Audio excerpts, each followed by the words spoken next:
আসসালামু আলাইকুম everyone, welcome back to my channel. আমি সুমনা চলে এসেছি আপনাদের মাঝে নতুন একটা রেসিপি নিয়ে।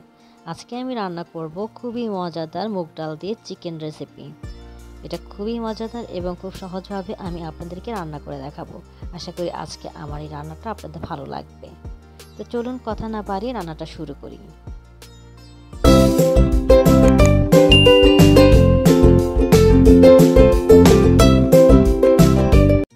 প্রথমে আমি এখানে নিয়েছি মুগ ডাল। আমি এখানে প্রায় 1.5 কাপের মতো মুগ ডাল নিয়েছি।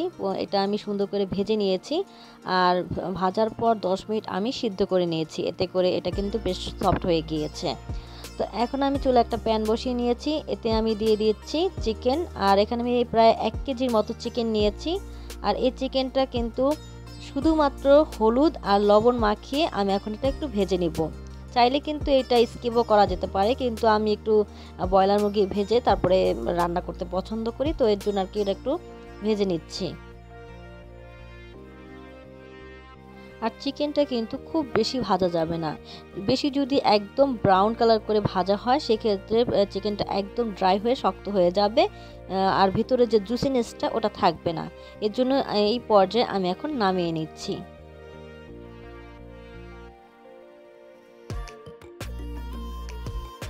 আমি সেম প্যানের মধ্যেই কিন্তু এখন শুকনো উপকরণগুলো দিয়ে দিচ্ছি 3টার মতো তেজপাতা, এলাচি 5টার মতো, 4-5টা দারচিনি, লং দিয়ে দিচ্ছি 4-5টার মতো, দিয়ে এখন এটা ভেজে নিব। আর এর মধ্যে দিয়ে দিব কিন্তু পেঁয়াজটা দিয়েছি আমি 1 কাপের মতো। এখন এটা আমি ভেজে নিব। তো আমার পেঁয়াজটা কিন্তু প্রায় ভাজা হয়ে গেছে, এখন আর বেশি ভাজবো না। এখন আমি এক এক করে উপকরণ দিয়ে দিব। দিয়ে দিচ্ছি উঁচু করে 1 চা চামচ আদা বাটা, 1 চা চামচ রসুন বাটা, দিয়ে এটা প্রথমে একটু ভেজে নিচ্ছি।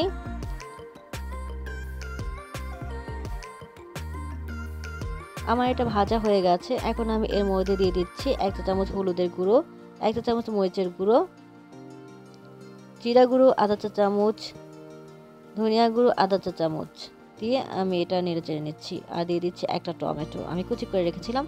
এটা চাইলে দিতে পারেন অথবা স্কিপও করতে পারেন। দিয়ে দিচ্ছে সামান্য পানি।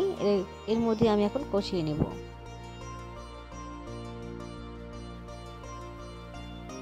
তো দেখতে পাচ্ছেন আমার এটা কিন্তু কষানো হয়ে গেছে। এখন আমি এর মধ্যে দিয়ে দেব চিকেন, যেটা আমি ভেজে রেখেছিলাম।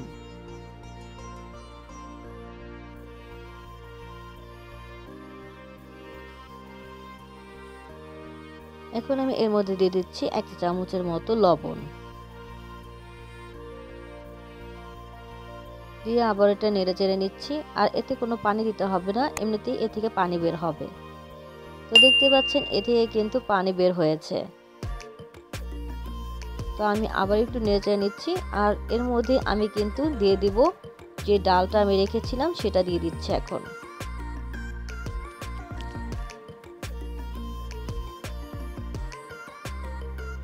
ডালটা দিয়ে আমি এটা নেড়ে চেড়ে নিচ্ছি। আর এটা কিন্তু বেশিক্ষণ কষাতে হবে না, আমি জাস্ট 7-8 মিনিটের মতো কষিয়ে নেব।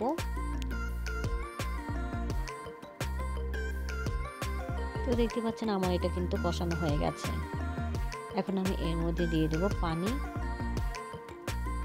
আমি এখানে প্রায় 3 কাপের মতো পানি দিয়েছি। পানিটা বেশি দিলাম না, কারণ আমি যেহেতু আগে থেকেই চিকেনটা ভেজে রেখেছিলাম আর ডালটা সিদ্ধ করে রেখেছিলাম, এর জন্য আমি বেশি পানি দিইনি, পানিটা কম দিয়েছি। আর এখন দিয়ে দিচ্ছি কাঁচামরিচ। আমি এখানে 7-8টার মতো কাঁচামরিচ নিয়েছি এবং মাঝখান থেকে ফেলে দিয়েছি। আর দিয়ে দিলাম গোলমরিচের গুঁড়ো। একটু ঝাল ঝাল না হলে ভালো লাগে না ডালটা। তো আমার এটা কিন্তু প্রায় হয়ে গিয়েছে। এখনও কিছু মশলা বাকি আছে, সেগুলো দিয়ে দেব। এই পর্যায়ে দিয়ে দেব আমি আধা চা চামচের মতো গরম মশলা, দিয়ে আমি এটা আবারও নেড়ে নিচ্ছি। আমার রান্নাটা কিন্তু হয়ে গিয়েছে। এখন আমি নামানোর আগে এটাতে দিয়ে দিলাম কিছুটা ধনিয়া পাতা, দিয়ে এখন আমি এটা নেড়ে চেড়ে নামিয়ে নেব, কারণ এটা কিন্তু নামানোর পর যখন ঠান্ডা হয়ে যাবে তখন কিন্তু ঝোলটা একদম শুকিয়ে আসবে। তো এই তো আমার হয়ে গেল আমার রান্না। তো আশা করি আজকে আমার এই রেসিপিটা আপনাদের ভালো লেগেছে। যদি ভালো লেগে থাকে তাহলে অবশ্যই আমার চ্যানেলটি সাবস্ক্রাইব করবেন, লাইক কমেন্ট শেয়ার করে পাশে থাকবেন। আজকে এই পর্যন্তই। অনেক ভালো থাকবেন। ধন্যবাদ।